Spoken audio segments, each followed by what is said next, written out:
was a tough time for me because I enjoyed the Griffith show so much. He made millions laugh. But behind the wire, It was a tough time for me because I enjoyed the Andy Griffith Show so much. Don Knotts made America laugh, but his own life was filled with tears. He grew up with a violent, alcoholic father who once held knives to his throat. This trauma haunted him forever. Even while winning 5 Emmys, he struggled with panic attacks so severe that he could barely function. In his final years, he faced another cruel twist, going blind from macular degeneration and eventually dying of lung cancer. This is the story of a man who brought joy to millions but rarely found it himself. Don Knotts was born in Morgantown, West Virginia, in 1924, 14 years after his next oldest sibling. His parents hadn't planned on having another child. His mother was 40, his father was struggling to support the family, and they had just lost their farm. There was no money, no comfort, and certainly no room for a new baby. Don slept on a cot in the kitchen while his older brothers shared a room with boarders to help pay the rent. There was no privacy, no space of his own, just noise, stress, and the constant reminder they were barely surviving. He was small, sickly, and wore second-hand clothes that never fit. Kids made fun of him at school. At home, things were worse. His father William was nearly blind, mentally ill, and an alcoholic. Most days he lay on the sofa, unpredictable and violent. Don had to pass him just to get out the door. Sometimes his father would threaten him with a knife. Don once said, "I felt like a loser. I was unhappy most of the time." When he was 13, his father died of pneumonia. It was tragic, but for Don, it felt like a weight had been lifted off his chest. But the fear didn't end. His 3 older brothers, raised during better times, had grown bitter. They drank heavily, fought often, and sometimes turned their anger on Don. They saw him as weak and useless. One brother, nicknamed Shadow, was different. He joked, teased, and brought a sliver of light into Don's dark world. When Shadow died of an asthma attack, Don lost the only family member who had ever made him laugh. With no one left to lean on, Don turned inward. He created imaginary friends and made up stories in his head to cope. Eventually, he found ventriloquism. He built a dummy named Danny and started performing at churches, schools, and community events at just 15.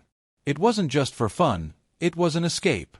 It was the first time people clapped for him, not for his brothers, not even for the dummy, just for Don. He tried his luck in New York but failed, so he returned home and joined West Virginia University. Then came World War II. In 1943, at 19, he was drafted. People later believed he was a Marine drill instructor, but that was a myth. Don wasn't made for combat. He was too skinny, too nervous. The Army placed him in the 6,817th Special Services Battalion, where his job was to entertain the troops. He traveled from island to island in a military variety show called Stars and Gripes.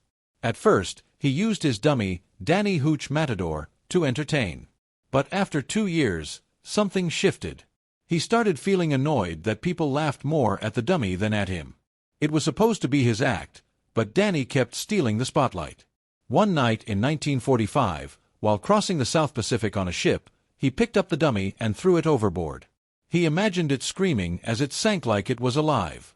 But he didn't regret it. That moment was like cutting a chain. He wasn't going to hide behind a puppet anymore. He was going to make people laugh as himself. Back home in January 1946, Don returned to West Virginia University using the GI Bill. He studied theater, acted in campus plays, and began sharpening the nervous, jittery character that would become his signature. This time, it was all him, no dummy. People started to notice. While studying, he met a woman named Catherine Metz. She was calm and thoughtful, very different from him. She was also engaged to someone else. But Don chased her anyway, and somehow it worked. They married in 1948, the same year Don graduated with a degree in theater. With $100 in a dream, Don left West Virginia for New York City. He hoped his military entertainment background would help, but New York didn't care. The city chewed him up. He auditioned endlessly for radio roles. Directors didn't reject him, they ignored him. He was a skinny, shaky guy from Morgantown, and nobody knew what to do with him. Meanwhile, bills piled up and confidence slipped away. He almost gave up, until his army connections gave him another lifeline. Slowly, he found work. By 1953, he landed a role in a national TV soap opera called Search for Tomorrow. He played Wilbur Peterson, a traumatized, neurotic character who only spoke to his sister. Don pulled from his own past, growing up poor with a mentally ill father, to bring the role to life. It was heavy, but he didn't back down. He appeared in nearly 500 episodes over 2 years, no matter how anxious or exhausted he felt. That role earned him respect and led to a Broadway show, No Time for Sergeants, where he met Andy Griffith. Around the same time, in 1954, Don also landed a small role on Howdy Doody, a children's show seen by millions. There, he played a twitchy character named Tim Tremble. The anxious, over-the-top energy made kids laugh, and adults noticed. It was a test run for what would later make him a household name. Behind the scenes, Don battled severe health anxiety. He constantly believed he was terminally ill. Panic attacks, trembling, and stomach issues plagued him, echoes of his childhood fears. To calm the storm, doctors prescribed barbiturates and tranquilizers, normal at the time. But soon, he needed them just to perform. While doing both Search for Tomorrow and Howdy Doody, he crumbled inside. He sometimes forgot lines. Directors noticed, but they worked around it. On camera, he delivered. Off camera, the pills dulled his mind and made his moods unpredictable. In 1956, everything changed. Don joined The Steve Allen Show, where his jittery, fidgety character finally caught fire. But it wasn't just made up. Years earlier, Don had seen a man at a banquet in West Virginia shake so badly that he spilled water all over himself. That image stuck with him. Later, it returned in a dream. Don woke up, wrote down the routine, and turned it into comedy gold. America started recognizing his face. From 1956 to 1959, Don appeared regularly on the show. When The Tonight Show moved to Hollywood in 1959, Don followed. Back in 1955, Don had played a small role in No Time for Sergeants on Broadway, where he and Andy Griffith first met. Their chemistry was undeniable. They acted together again in the 1958 film version, which earned over $7.6 million, massive for the time. On set, they shared more than lines, they shared ideas. Don learned how to be funnier by not being obvious. The nervous wreck who thought he was in control became his trademark. Then came the phone call that changed everything. On February 15, 1960, Don was at home watching TV. He saw Andy Griffith on The Danny Thomas Show, playing a small-town sheriff. It was the pilot for The Andy Griffith Show. Don picked up the phone and called Andy. They hadn't spoken in nearly 3 years. "Don't you think Sheriff Andy Taylor ought to have a deputy?" he asked. No agent, no audition, just a bold cold call. Andy loved the idea. He immediately set up a meeting with producer Sheldon Leonard. Time was on Don Knotts' side when his gig with Steve Allen was winding down. Within weeks, Don landed a new job that would change his life forever, playing Barney Fife. Many assumed Barney was just Don doing his usual nervous act, but the truth was more complex. Don transformed Barney into a fully realized character, jittery, yes, but also arrogant, overconfident, and convinced he knew everything, despite knowing very little. That contradiction made Barney unforgettable. Initially, the writers expected Andy Griffith to be the comedic star and Don to play the straight man. But by the second episode, Andy saw Don's brilliance and told the writers, "Don should be the comic and I'll play the straight man."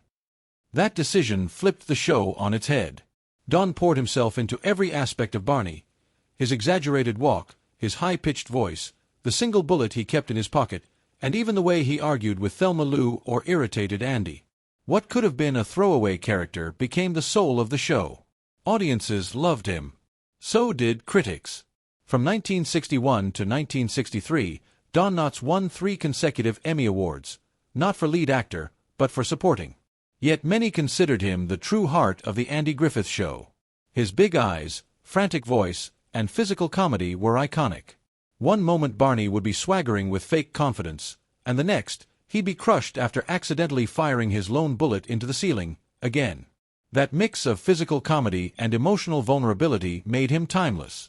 Barney wasn't just a bumbling fool. He saw himself as an expert in everything from judo to history to singing. He constantly tried to be the hero but often collapsed under pressure. His attempts to sing were usually disastrous, unless he sang softly with Andy, in which case it became oddly touching. Don played every one of those highs and lows with nuance.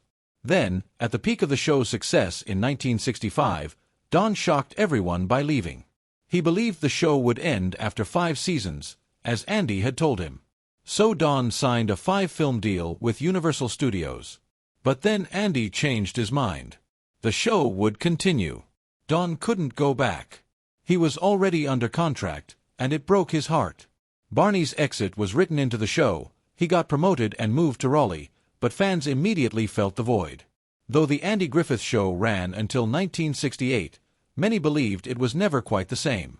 Don returned in 1966 and 1967 for a few guest appearances, which lit up the screen once again. He won 2 more Emmys just for those brief returns, bringing his total to 5, a record unmatched by any other supporting actor in a comedy. In 1986, Don put on the badge one last time in Return to Mayberry. Though older and slower, his charm was still intact. When Barney walked onto the screen again, it felt like no time had passed.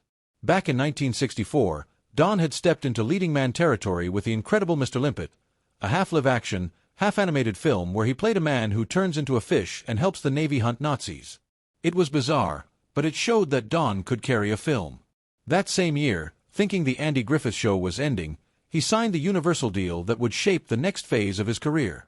His first film under that deal, The Ghost and Mr. Chicken, came out in 1966 and was a surprise hit. Made for just $670,000, it earned more than 5 times that amount and eventually grossed $100.1 million adjusted for inflation.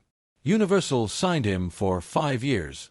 Don followed up with The Reluctant Astronaut in 1967, which unfortunately released just 2 days before the tragic Apollo 1 fire. Then came The Shakiest Gun in the West in 1968, a remake of a Bob Hope comedy. His next attempt, The Love God, flopped hard. Audiences weren't ready to see him play a Hugh Hefner-type character running an adult magazine. Critics were harsh. By 1971, his final film in the Universal contract, How to Frame a Fig, failed to make an impact. Don's brand of clean, physical comedy was going out of style in an era of edgy, experimental films like Easy Rider and The Graduate. At 47, his film career was cooling. Then, in 1979, Three's Company came calling. They needed a new landlord. Don stepped in as Ralph Furley, the flashy, loud, clueless ladies' man. Cast members were nervous at first. John Ritter even admitted they were scared of him because he was such a legend. But Don brought a unique energy. Furley's outrageous outfits, exaggerated expressions, and delusions of coolness made him a fan favorite. When Suzanne Summers left in 1981, the writers gave Don more screen time, and he stayed until the show ended in 1984. Even after that, Don didn't fade away. He guest-starred on other sitcoms and returned to work with Andy Griffith on Matlock. He even voiced himself in animated shows like Scooby-Doo. But behind the laughs was a much darker story. Don's childhood was traumatic. His father, Jesse, struggled with mental illness and alcoholism. He once held a knife to Don's throat while Don was still in diapers. Jesse was eventually institutionalized and died when Don was 13. Only then did Don begin to feel safe enough to express himself. But the trauma left deep scars. His daughter, Karen, described his lifelong battle with depression. Even during his peak, Don often felt worthless. "I felt like a loser," he once admitted. That deep insecurity followed him into adulthood. In 1979, just as Three's Company was taking off, Don got devastating news. He was going blind. Diagnosed with macular degeneration at 57, he struggled to read scripts, recognize faces, and even drive. He spiraled into depression, withdrawing from others. His wife, Laura Lee, said he became obsessed with doing everything he could before he went completely blind. On set, he would panic and sometimes lock himself in his dressing room. Then came a miracle. Experimental surgery in 1982 improved his vision. It wasn't perfect, but it gave him hope. That hope wasn't enough to save his marriage. Laura Lee, tired of the mood swings and constant health fears, begged Don to see a therapist. He refused. The tension built until she finally filed for divorce. Then, in the early 2000s, another blow, lung cancer. He had quit smoking, but the damage was done. He didn't tell anyone at first, worried it would ruin future roles. Still, Don stayed Don, cracking jokes even after the diagnosis. He continued working, voicing characters like Mayor Turkey Lurkey in Chicken Little, 2005, and appearing in that 70s show. His final voice role came as Sniffer in Air Buddies, released after his death. What made Don's final years especially moving was his friendship with Andy Griffith. The two had met in 1955 on Broadway and built a bond that lasted a lifetime. Even after Don left the Andy Griffith Show in 1965, their friendship never wavered. When Don was dying, Andy flew in to visit him one last time. According to Don's brother-in-law, Andy was the last person to see him, besides close family. Ron Howard summed it up best: they had a deep and abiding respect for each other. Don Knotts passed away on February 24, 2006, at age 81. Lung cancer and pneumonia took him, but not before he left behind a legacy of laughter, humility, and heart. From his humble beginnings in West Virginia, through personal demons and public triumphs, he remained a true original, one of the most beloved and unforgettable characters in television history.